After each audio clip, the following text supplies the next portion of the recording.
So let's talk a little bit about, I guess, the importance of official visits. Right now, we're in live period. So let's just talk about what it takes to get recruited and maybe what some of the things that the guys that are getting offers and getting recruited, what are they doing differently than the guys that aren't getting recruited and aren't getting offers, Well, even if they're good I mean, players? I think a misconception is, I mean, if I got 4 of the same players, and 2 of them have signed already at full rides of Division II, and 2 have not. And if I had to say, and they're all kind of got the same advice, but if I had to say in a nutshell what the 2 that got offers did well is First off, out of those 4 players, are they all equal as far as skill level?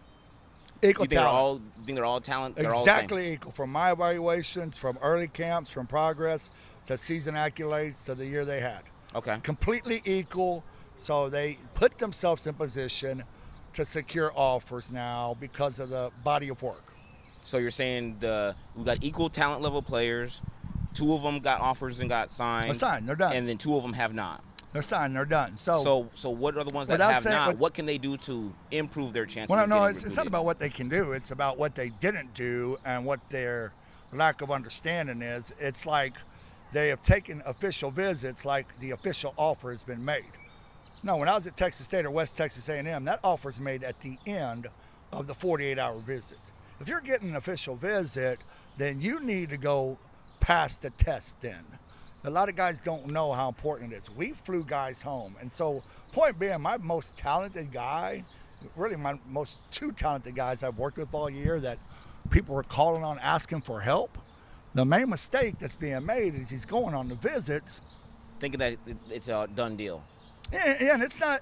And again, a parent's misconception is, it's not really lied to, but like, man, why are they bringing them? You got to Well, go. that's just a misunderstanding because if someone brings you on to an official visit, that's exactly what it is. It's just a visit. It's not an official offer. Yeah, It's let not- me make so- it clear. When I'm at Texas State or West Texas A&M, money's involved, and I'm the lead coordinator, which I was. I'm waiting all 48 hours. I'm talking to my 2 captains if they like them. How do you act over there? Well, I'm going to ask guys because I'm not going to watch. In the pickup games, I'm looking really close. Some guys in games will take themselves out. Some guys are going to go in there and be what made us bring you in. So Well- if I had one bit of advice, no, you don't go down there and start the loaf. In fact, one of the coaches that was on him the hardest, I just saw at TABC, and we were talking about this kid, and I said, man, what's happening? And this is straight from a Hall of Fame coach at one of the top JUCOs in the state. And he simply said, I said, man, that kid is good, man. What? He said, on the visit, coach, man, when the games came, he started jogging, didn't guard ball screens hard, didn't know how to rotate. Like the stuff he was doing to take his team all the way to state. That's how he got on the visit. That's how he increased his recruitment. And now he's getting there and going back to I got it made. I'm here. Yeah. And that really, really is something players need to understand this year with about 2 more weeks left, is the visit is your interview to them. Know what questions to ask. Don't come across it. And then on the flip side, it's their interviewing you. Yeah, I mean, an official visit is a job interview. It is. And you can't, if you get the honor and the privilege to be invited to go on an official visit, you need to know that you need to perform and that you are at a job interview on an official visit. It's not just because you go on a visit doesn't mean that you have the offer. That's Because let me simple. ask you this: how many players do these schools bring on official visits? They probably bring more than just 1 or 2. They probably bring a whole bunch of players, and they don't all get offers. You got misconceptions on that too, and a lot of it's social media, fake news. I mean, you got a lot of guys posting offer, and some of these entities out there, and man, these kids don't know. That's a developmental team offer. Well, we know offers don't always stay good forever. I know, but most of them are developmental team offers, and a lot of parents who come to me late and ask, they don't really know the difference. They don't know what questions to ask. So just like taking these visits late, and this, you should go in there to be elite. You should look presentable. You should ask questions about academics. You should do research about the coaching staff. Remember, they're human beings too.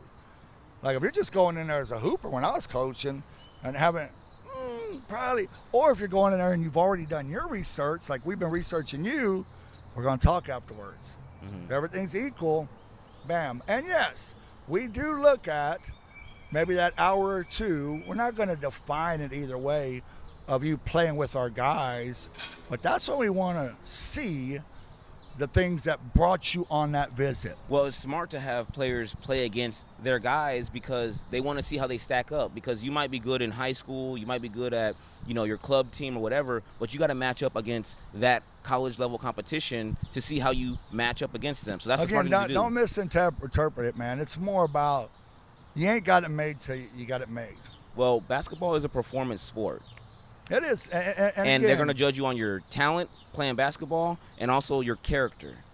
So if you go to these official visits and you play good, but your character's bad or your body language is bad. I can tell you, if we're going to bring you on an official paid visit, we've already researched all that. So the coaches that are calling me, that know what I do with Uncommon and High, check a lot of boxes for them. I never heard a kid, but the ones I'm making calls for, they check their own boxes. So in other words, they've passed a lot of tests outside of talent. So that's one thing that makes an But it's not a done deal until you get the signed offer. No, but it makes an Uncommon recruit a lot more recruitable. I mean, because all I'm doing is doing a lot of things that I did. Well, yeah, I mean, you work with players one-on-one. You evaluate them. No, I'm saying, but I know what boxes outside of a jump shot that a kid has to check. How much has he grown? Has he progressed? Is he coachable? What's he look like when it doesn't go his way? How's he under duress? I mean, all those things are going But to matter. on top of that, even though you might say that, if the player goes on an official visit and doesn't perform or has bad body language, even though they have your stamp of approval, No, that's what I mean, could but still that's count them out. That's the advantage of an Uncommon recruit is the preparation. Everybody jumps to exposure. My program is 1,000% promoting them and getting them looks by relationships or coaches calling me. And I can show you a few texts here in a little bit, man, about kids that done it the right way. I got a kid that's averaged 5 points, but he might be a high major defender. Might be the best defender I've had at any of my camps. There's a place for him. And Is he unsigned right now? he's about to get signed. And there was 2 other guys that were Division I level talents, highly ranked, more ranked.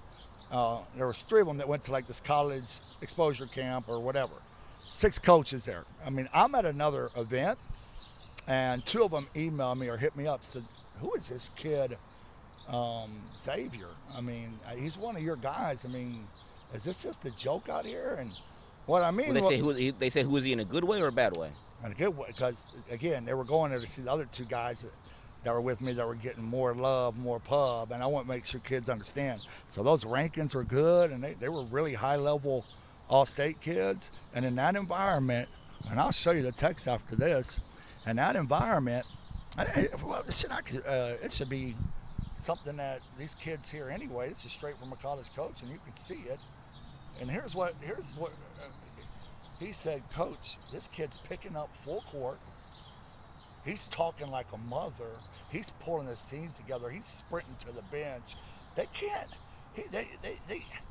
He goes, who is this? So what happened? Did he get an offer or he got some interest or what? Now, let me read it verbatim so these guys understand. That's a full ride Division II high-level coach.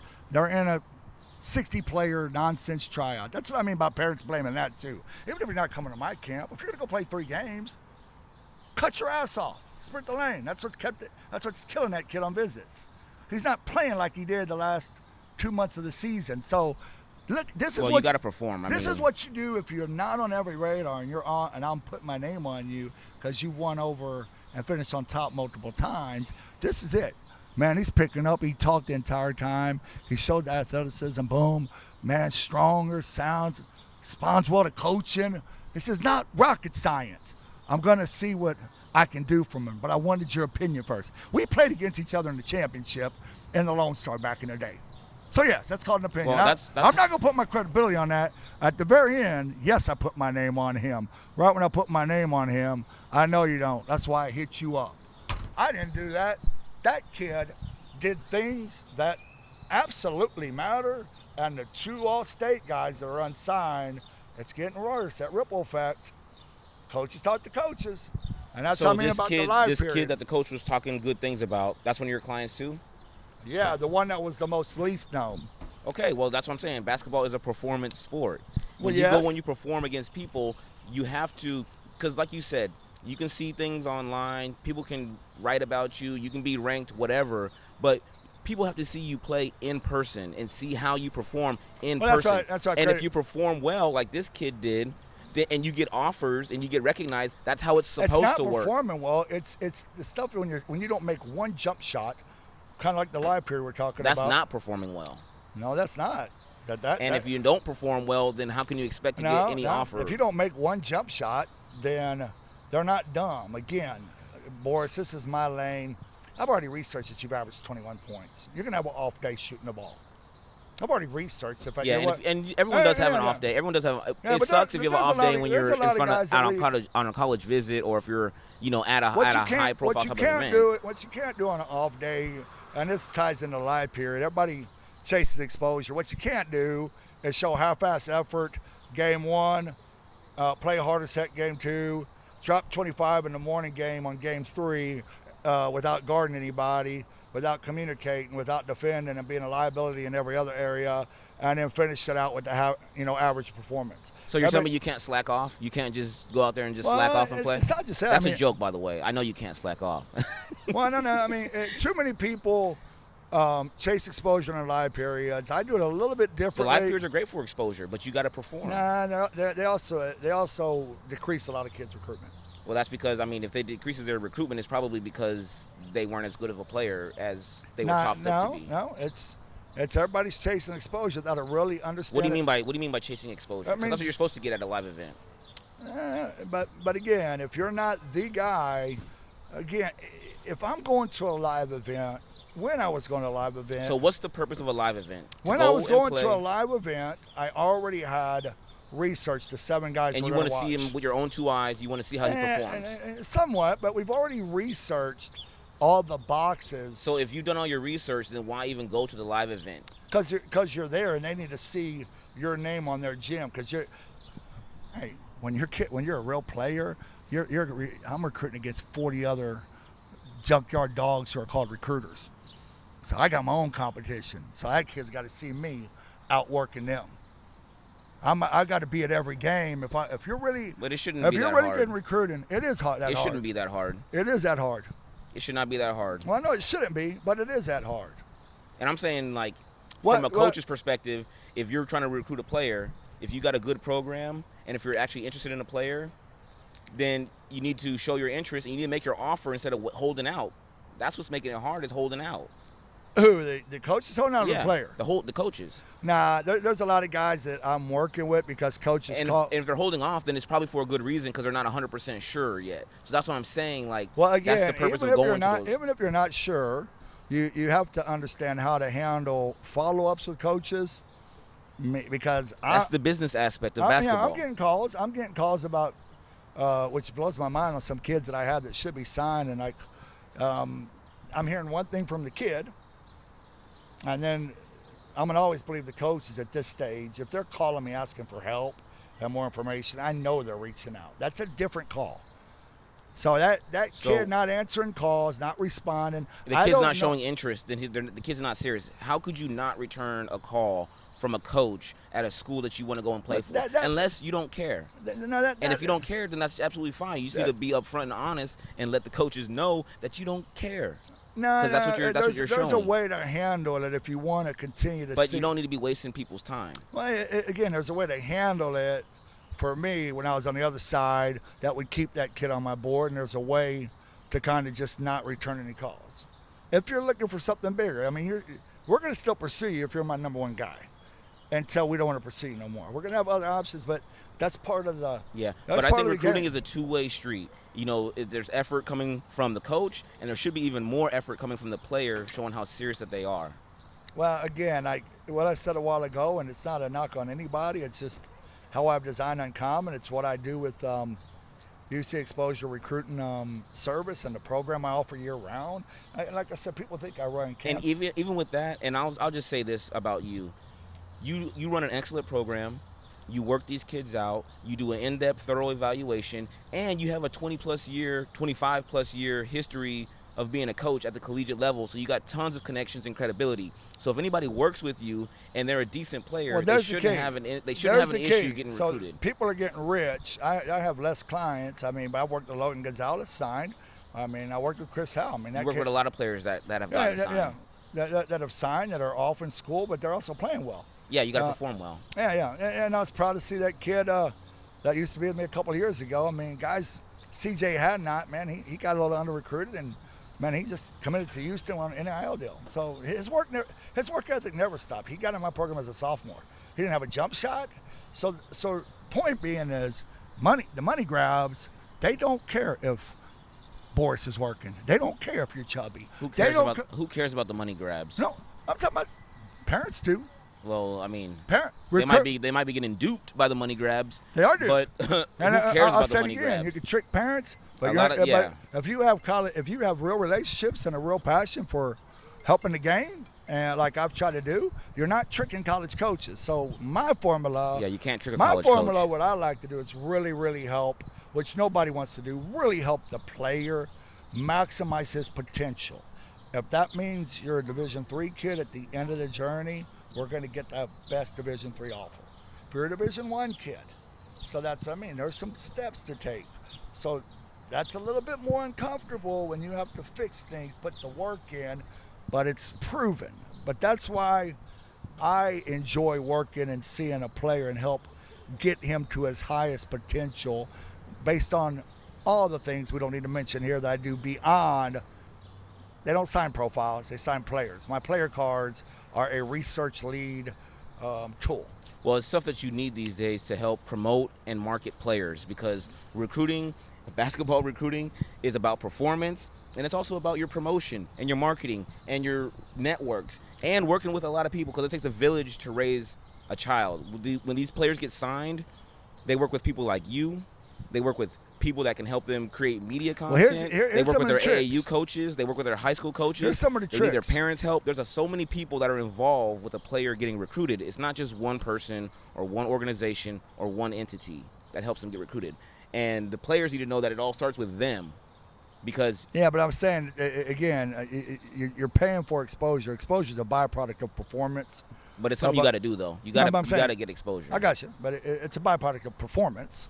So if you're going to, if we got somebody that's walking across our video. That's cool. Yeah, if you're training, exposure and like if you're chasing exposure and you're going half-ass in front of coaches in your first 6 events and in a live period, and you don't know consistency. So what? Yeah, you got to be consistent. So you got to perform well. I got 4 keys in a live period. So let's wrap up on those 4 keys, because I got it. I got to bounce before my parking expires. So it ain't gonna expire here. I work if my here car Tuesday, gets towed, Thursdays. I'm gonna come to you. Please do. So let's wrap up what you said. You got 4 key points during live period. Yeah, well, anything. I mean, okay. Elite camps. Let's wrap up with that. For me, I mean, I mentioned this other night. I mean, if you're gonna play 4 games in a live period and you're really, trying to gain exposure, like that's really your deal. It's gonna be, how consistent are you for 4 games? Okay, consistency is number 1. Yeah, but again, if you score 25 or 12, consistently vocal, consistently coachable. Consistent, not just in scoring, but consistent all the way around. Consistent on the real boxes that matter. Okay. There's 4 boxes that matter. That's gonna coachability. It's not a dry race board. They stare closely at that, and you can see. So are those your 4 points then? Being consistent in these 4 areas, or what? Consistency as far as not. If you don't score a point, yes. I mean, they're going to know that. That's researchable. Okay. That's physical talent, and it's all over in that gym. Being consistent. Okay, we got that point. So what's the next point? So consistent. I think the second one, without a doubt, is going to be like moments during the weekend in a live period. Maybe you're benched. Maybe somebody's out playing you, out toughing you. You ain't got to be perfect, but what is your response? So body language. You call it body. It's nonverbal and verbal communication. What are you putting off? Nonverbal and verbal communication. But you got to know what you're talking about here, because those 2 things indicate, can you make the transition and make it through the first semester? Because there's going to be a lot. Can you handle tough times? How are you going to react? There's going to be a lot of duress for these elite varsity players their first semester away in college. And if you ain't mentally prepared and you don't display that, it's not a knock. You ain't got it, but it's telling them, oh, and that packet, nah, he can't make it this semester. They can't risk it. Whether you drop 24, that's what the average parent is. They're looking at how you look When things are not going your way, when the team's up by 10, what kind of winning plays are you making? Okay, so consistency, nonverbal communication, aka body language. What would you say is the third? I'll make this even clearer. I mean, I always say your attitude is only going to be tested or evaluated when you're doing something you don't like or when it's not going your way. Maybe you're benched for, not when you're playing golf or you hit your first 7 shots. I mean, body language looks good. I mean, that kid's great. Yeah. How's your body language when things aren't going your way? Yeah. So, and then the third thing I said, because this came from coaches again, and I want kids to hear this from college coaches. That's what I try to give them, so much insight from the source, because there's a lot of beat writers and guys around here that give kids advice that have never been on that side. They don't know. They haven't been in the boardroom. And one of the things. So what's the coach's advice? What's the college coach's advice? Okay, it's position specific. So, like, for example, I had 3 coaches ask about players going into the live period, and I know what they were questioning, like, can he guard a 4? So imagine that. So now I'm telling the player that I work with, which is the uncommon approach. Can you guard a 4? No, I'm saying, hey, you better be able to guard ball screens in a live period. They're going to be looking really close. That could be the difference between NAI, Division II low major. You're a low major stretch 4. They don't think you can guard a ball screen. They don't know if you're laterally quick. So if you don't do anything else this weekend, then make sure that you pass that test. It's a specific position trait that's deeper than people see in that gym. Mm-hmm. Nah, shit, he can't guard a ball screen in college. Way too quick. So if you're just sagging off, and that's something at your position, outside of you hitting that pick and pop jumper. Yeah, man, you got to perform well at your role, whatever your role is on the team. So there's some position-specific traits players they need to display. Like point guards, if you're not vocal, forget it. You're done. Yeah. Somebody's vocal. Good for the vocal kid. So, I mean, that's a good point to mention. Good for the vocal kid. Be selfish, vocal kid. Be more vocal in that world. It triples your recruiting today with the portal. It's helping high school guys that are doing the things we're talking about. Because you're really going to separate now as opposed to 10, 15, 20 years ago when a lot of guys were not fighting this portal. They'll triple like you. I mean, you mentioned the portal, and I guess this message goes out to all the high school players out there that recruiting is getting a lot more difficult if you're coming straight out of high school. So you got to do all of the basics. You got to do them exceptionally well because you're competing with players that already have collegiate experience and they're bigger, stronger, and maybe faster than you. So you can't slack off. If you're coming straight out of high school, you have to work your ass off to try to get an offer because it's not as easy as it used to be back in the day. My job that I enjoy, I'm in it to really work hands-on and commit to helping a kid reach his maximum potential through webinars, through one-on-one film sessions, through things that I did at the college level to win 9 championships. Like that's at 6 in the morning. Like that's what I do for players is really identify things that they need to elevate. Mm-hmm. I'm a kind of select the right games up to a certain point, and then it's all about fit. And the reason I do that, and the reason I have to do that is because of real relationships, and that's how more high school kids. Well, that's what you do. I mean, the service that you offer and that you provide to players, that is what they are hiring you for.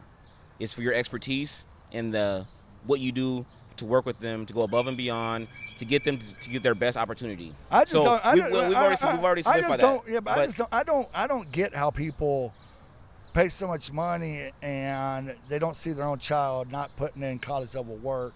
And again, people just need to be real with them. People just need to be real and let them know if their kid is slacking off or their kid is not good enough. If their kid is not good enough, somebody needs to tell them that their kid is not good enough. Do you know how many millions and billions are spent on straight exposure for kids that just go to 2-hour practice and that's okay? I mean, you're just going to go to high school practice. You know that saying. If you put a bow tie on a pig, it's still a pig with a fucking bow tie on it. My strength. You got to be good. No, my strength and my blessing, to be honest with you, is standing back behind the scenes, not all the flashing yet. The guys I'm working with, like Yanni and some other guys and Ballard, like just watching them elevate their performance through my program. There's no secret fill. There's no secret pill. So let's wrap this up because it's already getting long. So let's go back through. You said you had 4 points. So we said the first one's consistency, nonverbal communication, aka body language. The third one was being position specific. Second one is when shit ain't going your way in the live period, know that they're watching really close. Okay, and I mean body language. So Right. body language in good Good or and bad times. Sure. Okay. Third one is being position specific, and what's the fourth one? Yeah, the fourth one by far to me is just understanding really how you compete. What do you do? What's one thing you do without the ball in your hands? I kind of identified it even more specific for players. Like, man, there's a lot of guys that play hard on the ball defensively. Like, really, if you're in a live period, I'd really step up. A lot of coaches talk in the boardroom and behind the scenes is how bad help defense is, how many players in the live period. And think about how good individual players are in college. These kids don't understand. So at one area, so it can be very specific, see if you can stay engaged and help defense. Without the ball. And help defense. On the defensive side, help defense. Help defense, and then what you do. And again, these guys start looking around, and you'll see how if the guys are standing up, it doesn't translate to college. Everything is in the live period is does it translate. Too many good one-on-one players. So a lot of guys play hard on the ball. Man, 80% of the gym is going to be bad help defense. So if you flip it to offense, instead of doing a lot of things like, hey, without the ball wins, I say, man, when you don't have the ball, how efficient are you? Can you get, to the cup in 4 dribbles? When you give up the ball, do you know how to make a cut? Do you do things, again, that would translate against a college defense? Yeah. A college defense, setting screens. And that's what players need to realize is you need to perform at the college level, not only on offense, but can you also perform at a collegiate level on defense? Know what that means. They don't, but that's why they need people like. That's why they need. If you're paying NCSA or all-in-one or field level recruits and all that, and they're not telling you, nah, that shit ain't good enough. And that's on them. I mean, no, but again, I wait until you fully buy in, and now I see Boris playing help defense at a college level. Guess what? I call everybody I know. Well, I say the people that are serious and that know, they will link up and connect with the professionals in the industry that can help them achieve their goals. You would think that. If they don't do that, then maybe we or the other professionals in the industry need to do a better job of educating the people. Well, let me make sure you this too to help them. I mentioned a couple of those deals that are running showcases. I got no problem with showcase or elite camps. Players in my camp, if you're going to go, I think those are great. I think showcases, elite camps, live period events, anything that has coaches in the gym is a great opportunity for players to get seen, get offers, and perform at a higher level because most of the competition there's going to be a little bit higher. I mean, you call it shock factor, whatever you want to call it. And it shocked the coaches. That's why I was showing you that clip from that coach that a friend of mine used to be at LSU. I mean, if you can't listen to what he's saying, he's like, I'm looking right now in this huddle who's engaged. Like these kids are in my camp. If it's early, you're learning. Your career's not over, so there's two folds of why I say start early. Yeah, and you do got to start early. And let's go ahead and wrap this up.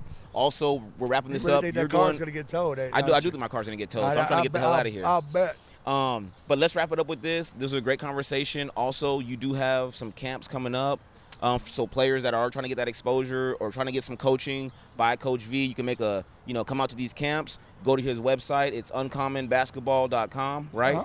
Uncommonbasketball.com. Summer camps, so like I said, are open at 27 to 29. So they're called Get Discovered because your journey's just started. My work is done once that camp ends. It's never a one-day camp like we're talking about or one live period for 99.9%. Yeah, you work with the players. It's just an introduction. It's a way to discover talent using college coaches on staff afterwards. Yeah, no, they're good camps. To really say, okay, the foundation's there. Let's get to work. Let me make it affordable. I don't sell ice cream. And those are the ways that I have been able to identify potential clients. Yeah, and you've worked over the years. I've seen you work with many, many, many players. So with that being said, we're going to go ahead and wrap this up. Coach V, you can find him online, on social media, Uncommon Basketball, Coach V. If you have questions, give him a call. You can obviously tell he likes to talk. So he'll be happy to talk to you about what he can do for you. Your car ain't getting towed. So hit him up. The last thing I am going to say, I'm glad you're on board and coming out again, man. I'm just all about highlighting the players, and I'll give you a list of guys that really need some help or guys I'm working with. I mean, it's good to be highlighted on social media. Yeah, Don't, for sure. Don't get me wrong. I guess with that being said, too, I am going to be at some of his events. I know I'm going to be probably at the most recent one coming up. I will be there and be able to provide video services because just like being able to perform well, like I mentioned earlier, having that media exposure, having video that you can share with people is very important. So I'll be there. Any parents that want to get some video for their children, for their I players, mean, like I said, let me know. I have no ego. Anybody that has followers and does different things in this lane, and again, and I'm gonna wrap it up on this. Other like supposed to be competitors that run showcases, they're not competitive. I'm in this for the kids. I just say if you're gonna go to a showcase, or if you're gonna go to elite camp, don't bitch when you leave. Like we just played game. Your son should be elite. He should sprint the lanes, post his butt off, communicate, because there's still eyes in there. Mine challenges you to do that so we can start to help. So go to a showcase, go to Alamo City, that's fine. But what are you doing? So I don't get that. You're going there to gain exposure and then you're going to jog around and go in there and do things. If you don't know things, I do set up free calls. I'll give you 4 things in elite camps, not on this deal, and at showcases that will immediately make you stand out for the right reasons. There you go. Hit him up. He'll give you some pointers on how to perform, especially during this live period. But, Coach, always good seeing you. Good talking with you, and we'll do it again. No doubt, no doubt. Take care.